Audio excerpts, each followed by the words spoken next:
राष्ट्रीय जनता दल के पंचायती राज प्रकोष्ठ और प्रकोष्ठ के प्रदेश अध्यक्ष महेंद्र विद्यार्थी जी ने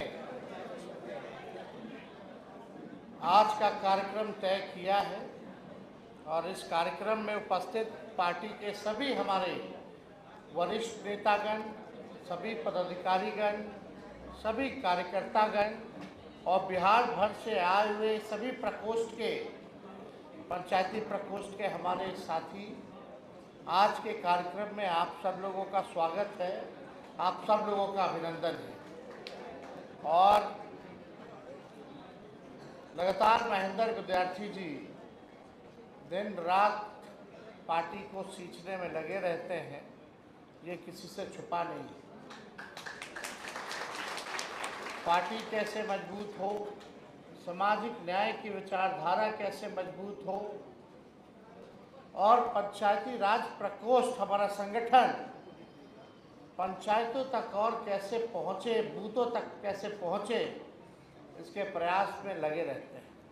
तो इनको हम धन्यवाद देते हैं और सभी साथी यहाँ आए हैं, लेकिन इस मंच के माध्यम से, मीडिया के माध्यम से हम बिहार के ही नहीं बल्कि देश भर के पंचायत प्रतिनिधियों को, पंचायत के नेताओं को भी हम बधाई देते हैं पंचायती राज दिवस के अवसर पर।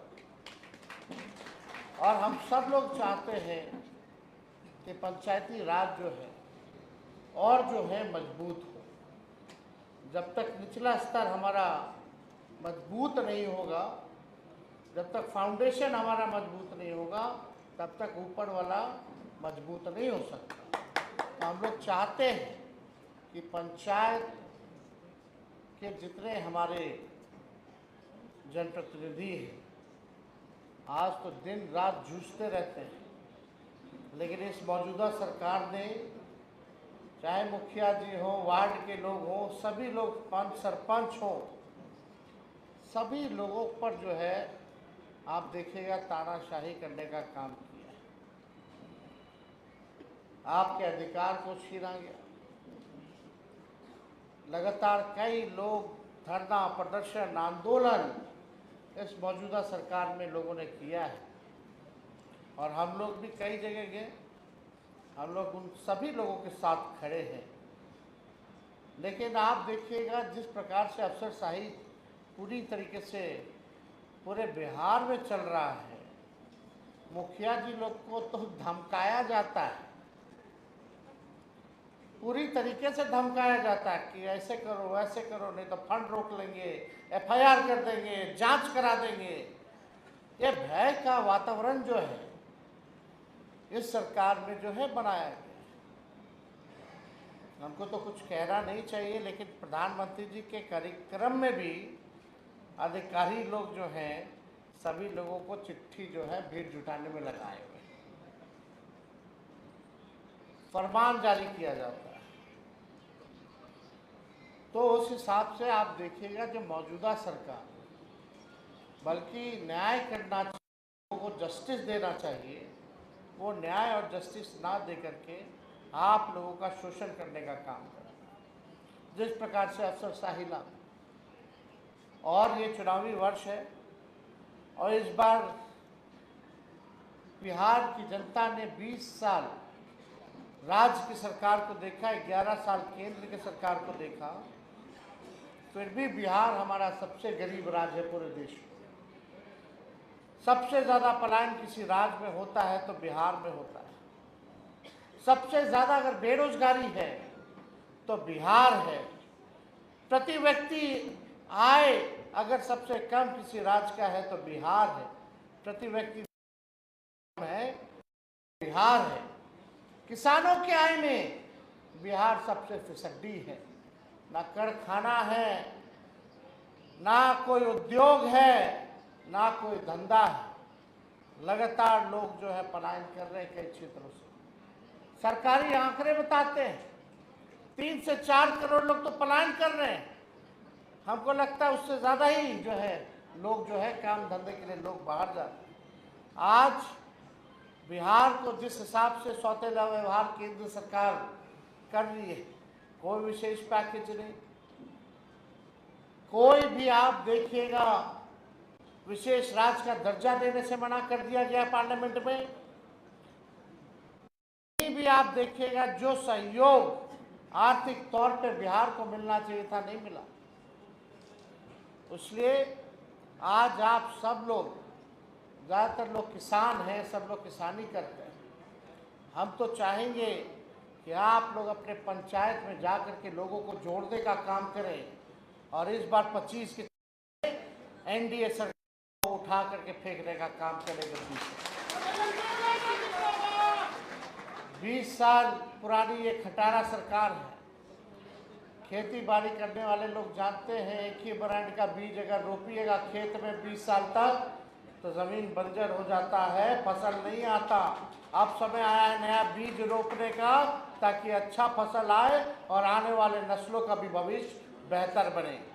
इसलिए आप सब लोगों से, सभी कार्यकर्ताओं से, पार्टी के नेताओं से हम लोग कहेंगे अब गांव की तरफ आप लोग कूच करने का काम कीजिए। पटना में बैठ करके अब काम चलने वाला नहीं है। जनता के सुख दुख में आप लोग भागीदार बनिए। उन तक लालू जी का, पार्टी का विचारधारा को, हम लोगों के कामों को आप लोग जनता के बीच ले जाने का काम कीजिए। और एनडीए की नाकामी और जिस प्रकार से केंद्र सरकार की सौतेला व्यवहार जो बिहार झेल रहा है, हर चीज़ गुजरात को दिया गया, बिहार को ठेंगा दिया गया। एमपी सबसे ज़्यादा यहाँ से, वोट सबसे ज़्यादा यहाँ से, और सब कुछ दे दिया गया गुजरात को। इसलिए आप सब लोग जो है चुनाव के समय एकजुट होकर के, सभी धर्म जाति के लोग एकजुट होकर के बिहार को आगे बढ़ाने के लिए, बिहार को विकसित और नंबर 1 रखने के लिए अब समय आया है कि सरकार का बदलना जरूरी है। परिवर्तन अब जरूरी है। 20 साल तक ये सरकार चली, फिर भी गरीबी महंगाई नहीं हटा पाई। हम लोगों ने ऐलान किया माई बहन मान योजना का कि 2500 रुपया खाते में देंगे। गैस, पेट्रोल डीजल का दाम बढ़ गया, गैस सिलेंडर का 500 रुपया हम लोगों की सरकार आएगी तो हम लोग करने का काम करेंगे। वृद्धा पेंशन जो 400 है, विधवा पेंशन, वृद्धा पेंशन या दिव्यांगों का, वो 400 से बढ़ा करके हम लोग 1500 रुपया हम लोग करने का काम करेंगे। और यही नहीं, युवा आयोग का गठन किया जाएगा। डोमिसाइल 100% हम लोग लागू करेंगे ताकि बिहार के लोगों को बिहार में 100% जो है नौकरी मिले। लाखों की तादाद में नौकरी आएंगी और हम लोगों ने काम करके दिखाया है। तो इसलिए जो भी बातें हम लोगों ने कही है उसको आप लोग जन जन तक पहुंचाने का काम कीजिए। अभी समय नहीं, अभी हमारा महागठबंधन का बैठक भी होने जा रहा है और आप लोग सब लोग जानते हैं कि आज ही के दिन वो भी है। लेकिन विद्यार्थी जी ने बड़े मन से, बड़े दिल से जो है मेहनत की है, इसलिए हम यहाँ आप लोगों के बीच आए हैं, आप लोगों से संवाद किया और बस यही चाहते हैं कि आप लोगों का आशीर्वाद और समर्थन जो है हम लोगों को मिले, ताकि ताकत मिले, ताकि जो बिहार को जिन लोगों ने भ्रष्टाचार में लूटने का काम किया, अपराध बढ़ाने का काम किया, इनसे तेजस्वी मुकाबला करने का काम करें। तो आप लोगों का आशीर्वाद साथ है कि नहीं? हाथ उठा करके बताइएगा, साथ है ना? चलिए आप सब